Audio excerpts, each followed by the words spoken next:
Inter విద్యార్థులకు మధ్యాహ్న భోజన పథకాన్ని మంత్రి నారా లోకేష్ ప్రారంభించారు. అనంతరం విద్యార్థులతో మంత్రి లోకేష్ ముచ్చటించారు. ఎన్నికల్లో ఇచ్చినటువంటి ప్రతి హామీని అమలు చేస్తామని మంత్రి ప్రకటించారు. ప్రస్తుతం లైవ్ చూద్దాం. కానీ ఇక్కడ మార్పు తీసుకురావాలంటే ముందల మనము స్కూల్ ఎడ్యుకేషన్లో మార్పులు తీసుకురావాలి. దానికి మన ప్రభుత్వం అనేక నిర్ణయాలు తీసుకుంది. తొలి నిర్ణయం రాజకీయాల్ని ప్రభుత్వ విద్యకి దూరం పెట్టాలని నిర్ణయం తీసుకుంది. మీరు చూశారు, ఎక్కడ కానీ మా ఫోటోలు లేవు, మా పార్టీ రంగులు లేవు, మీకు ఇచ్చే మెటీరియల్లో మా పేర్లు మేము పెట్టుకోవట్లేదు. ఎవరిని చూసి మనం సమాజానికి సేవ చేయాలి, ఎవరిని చూసి మనం మంచి పనులు చేయాలో వాళ్ళ పేర్లు పెట్టాం. డాక్టర్ సర్వేపల్లి రాధాకృష్ణన్ గారి పేరుతో స్కూల్ కిట్స్ అందజేశాం. డొక్క సీతమ్మ గారి పేరుతో ఈరోజు మధ్యాహ్న భోజనం పథకం అందజేస్తున్నాం. అంతేకాదు, గతంలో ప్రభుత్వం కార్యక్రమం చేస్తే ముందల పట్టుకెళ్ళేది మన పిల్లల్ని. ముఖ్యమంత్రి గారి ప్రోగ్రాం వస్తే మనం వెళ్ళాలి, మంత్రి గారి ప్రోగ్రాం వస్తే మనం వెళ్ళాలి. నేను ఆదేశాలు జారీ చేశా, మన పిల్లలు ఎక్కడికి వెళ్ళారు, ఓన్లీ చదువుతారని. ఏ ప్రోగ్రాంకి వెళ్ళేదానికి లేదు.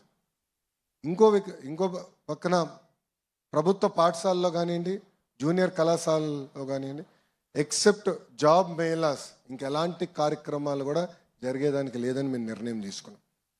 దీంతోపాటు ఉపాధ్యాయులు అనేక ఇబ్బందులు గతంలో ఎదుర్కొన్నారు. యాప్ల భారం విపరీతంగా ఉంది. అది కొన్ని నిర్ణయాలు ఆల్రెడీ తీసుకున్నాం. ముందు కూడా మొత్తం స్ట్రీమ్లైన్ చేసి యాప్ల భారం కూడా తగ్గించాలనేది మన ప్రభుత్వం నిర్ణయం తీసుకుంది. ఇంతేకాకుండా కేజీ నుంచి పీజీ మొత్తం కరికులం రీవ్యాంప్ చేయాలని నేను ఒక కార్యక్రమం ప్రారంభించాం. దాంట్లో ప్రధానంగా కేజీ నుంచి పీజీ వరకు మహిళల్ని గౌరవించాలనేది నరనరాలు ఎక్కించాల్సిన అవసరం ఉంది. చట్టాలు ఎన్నైనా చట్టాలు తీసుకురావచ్చు, కానీ మహిళలకి నిజమైన రక్షణ ఎప్పుడు వస్తుందంటే సమాజంలో మహిళలను చూసి గౌరవించినప్పుడే మహిళలకి నిజమైన రక్షణ వస్తుంది. కొన్ని సినిమాల్లో మన భాషలో కొన్ని ఉంటాయి, అది నిజంగానే బాధ కలుగుతుంది. గాజులు తొడుక్కున్నారా అని అంటారు, అమ్మాయిలాగా ఏడవద్దు అని అంటారు. అది కరెక్ట్ కాదు.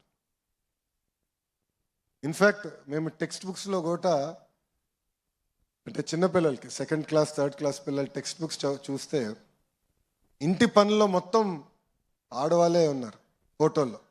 అంటే ఇల్లు ఊడ్చే దాంట్లో కానీ తుడిసే దాంట్లో కానీ. ఎందుకు అలా ఉండాలని అధికారులు నేను అడిగా.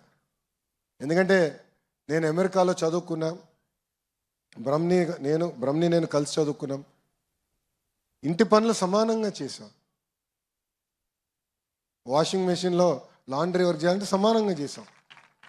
అప్పుడు నేను అధికారులు చెప్పి ఈక్వల్గా పెట్టండి, అప్పుడే సమాజంలో మార్పు మొదలవుతుందని బలంగా.